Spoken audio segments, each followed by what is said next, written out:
15 August 2024 Sheikh হাসিনাকে ছাত্র গণঅভ্যুত্থানে সরিয়ে দেওয়ার ফলে আমরা বলেছিলাম আইনের শাসনের মাধ্যমে বাংলাদেশ পরিচালিত হবে।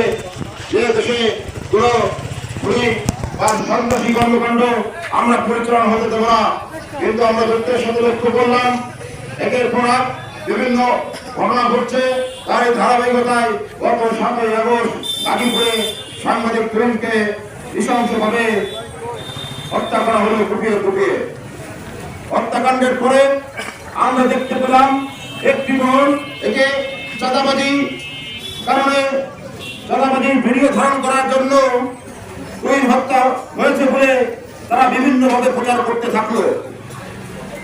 আমরা রাত 11টার পরে দেখতে পেলাম এনসিপির নেতা সাজিদ আলম একটি স্ট্যাটাস দিলেন যে গাজীপুরে এক বিএনপি নেতার মদদে এই চাঁদাবাজি হয়েছে এবং এই হত্যাকাণ্ড হয়েছে। আমরা বিগত দিনে দেখেছিলাম শেখ হাসিনার আমলে সেই দুঃশাসনের সময় যখন কোনো ঘটনা ঘটত, যখন কোনো হত্যাকাণ্ড হতো, তখন সঙ্গে সঙ্গে বিএনপির প্রতি তারা দোষারোপ করত ঘটনাকে আড়াল করার জন্য। আমরা স্পষ্ট ভাষায় বলতে চাই এই মব সংস্কৃতি বা এইসব অপপ্রচার অচিরে বন্ধ করতে হবে। খুনিকে খুনি বলতে হবে, যারা খুনি তাদের দৃষ্টান্তমূলক শাস্তির ব্যবস্থা করতে হবে। আমরা গাজীপুরের পুলিশ প্রশাসনকে ধন্যবাদ জানাই। ইতিমধ্যে আমরা ভূমিতে যেসব আসামিদের দেখেছি তারা গ্রেফতার করেছে।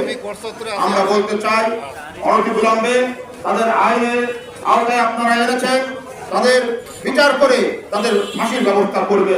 এবং যারা আজকে বিভিন্নভাবে অবরোধ চালাচ্ছে বিএনপির নামে, বিরোধী দলের নামে, এইসব অপপ্রচার আপনাদের বন্ধ করার আহ্বান জানিয়ে এবং দুই হত্যার বিচার দাবি করে আমি আমার বক্তব্য এখানে শেষ করছি।